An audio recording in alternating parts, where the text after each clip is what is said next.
ಜುಪ್ಪರಗುಂಟೆ ಗ್ರಾಮದ ಪ್ರಾಥಮಿಕ ಕೃಷಿ ಪತ್ತಿನ ಸಹಕಾರ ಸಂಘದ 2024 ಮತ್ತು 25ನೇ ಸಾಲಿನ ವಾರ್ಷಿಕ ಮಹಾಸಭೆ ಸಂಘದ ಕಚೇರಿಯ ಆವರಣದಲ್ಲಿ ನಡೆಯಿತು.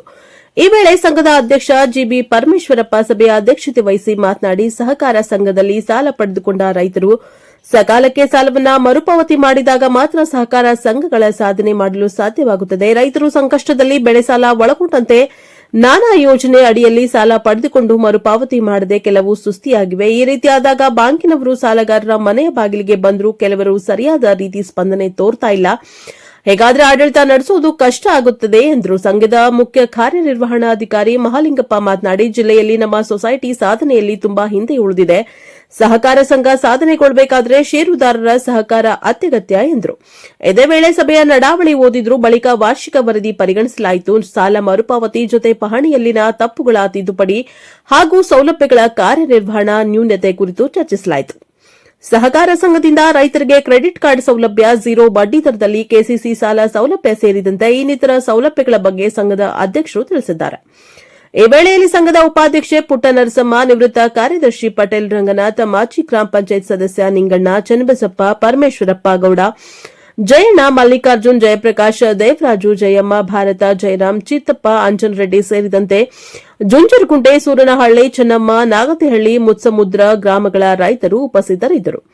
Bureau report Manjunath, Prajapower TV, Parashurampura. ಈ ಒಂದು ವೇದಿಕೆಯಲ್ಲಿ ಹೇಳ್ತೀವಿ, ಒಂದು ತಿಂಗಳಲ್ಲಿ ನಿಮಗೆ ಸಾಲ ಕೊಡಿಸ್ತೀವಿ. ನಾವು MD ಹತ್ರ ಮಾತಾಡ್ಕೊಂಡು ಬಂದಿದ್ದೀವಿ. ದಯವಿಟ್ಟು ನಿಮ್ದೆಲ್ಲ ಕಟ್ಸ್ಬಂದು ನಮ್ಮನ್ನ ಜುಟ್ಟು ಹಿಡ್ಕೊಂಡು ಕೇಳ್ರಿ, ಕೊಡ್ತೀವಿ ಅಂತ ಹೇಳ್ತಾರೆ ಅವರು.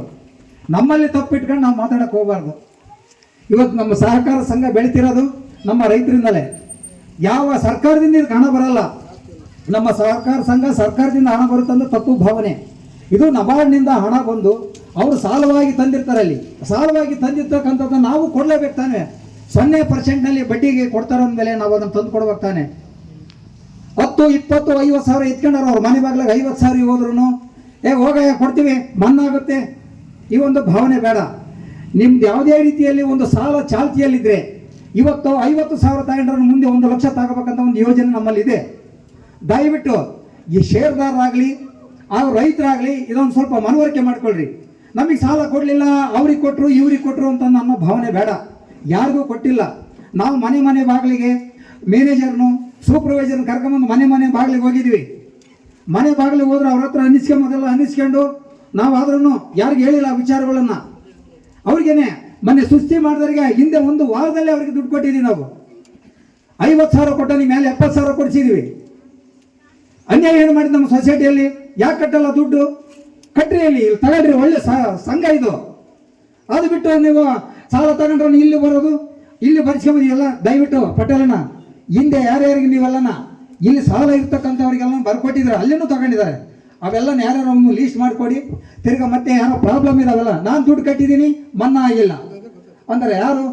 ನಮ್ಮ ಆಟಕ್ಕೆ ಇಷ್ಟಪಟ್ಟು ದುಡ್ಡು ಇಲ್ಲಿ ನಮ್ಮ ಇದರಲ್ಲಿ ಇಲಾಖೆಯಲ್ಲಿ ಮನ್ನಾ ಆಗಿಲ್ಲ, ಪಾಣಿನಲ್ಲಿ ಮನ್ನಾ ಆಗಿತ್ತು ಅಂತ ತೋರಿಸ್ತೈತೆ. ಇದು ಯಾರು ಕಟ್ಟಬೇಕಿದ್ದು? ನಷ್ಟ ನಮಗೆ ತಾನೇ. ಅದು ಅದರದೆಲ್ಲ ಒಂದು ಲೀಸ್ಟ್ ತಗೊಂಬತ್ತಿ ಅಂತ ಹೇಳಿದ್ರಿ, ನೀವು ತರಲಿಲ್ವಲ್ಲ?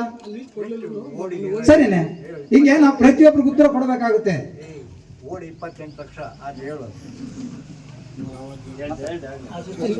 ಆದ್ರಿಂದ ದಯವಿಟ್ಟು ರೈತರು, ನಿಮ್ಮಲ್ಲಿ ಇರ್ತಕ್ಕಂಥ ಯಾರೇ ಒಂದು ಸುಸ್ತಿದಾರರು ಬೇಗನೆ ಇದ್ರಲ್ಲಿ ಕಟ್ಟಿದ್ರೆ ನಿಮಗೆ ನೋಡಿ 1 ವಾರದಲ್ಲಿ ಕೊಡಿಸ್ತೀವಿ. ನಾವು ಹೆಚ್ಚುವರಿ ಮಾಡ್ಕೊಡ್ತೀವಿ ನಿಮಗೆ.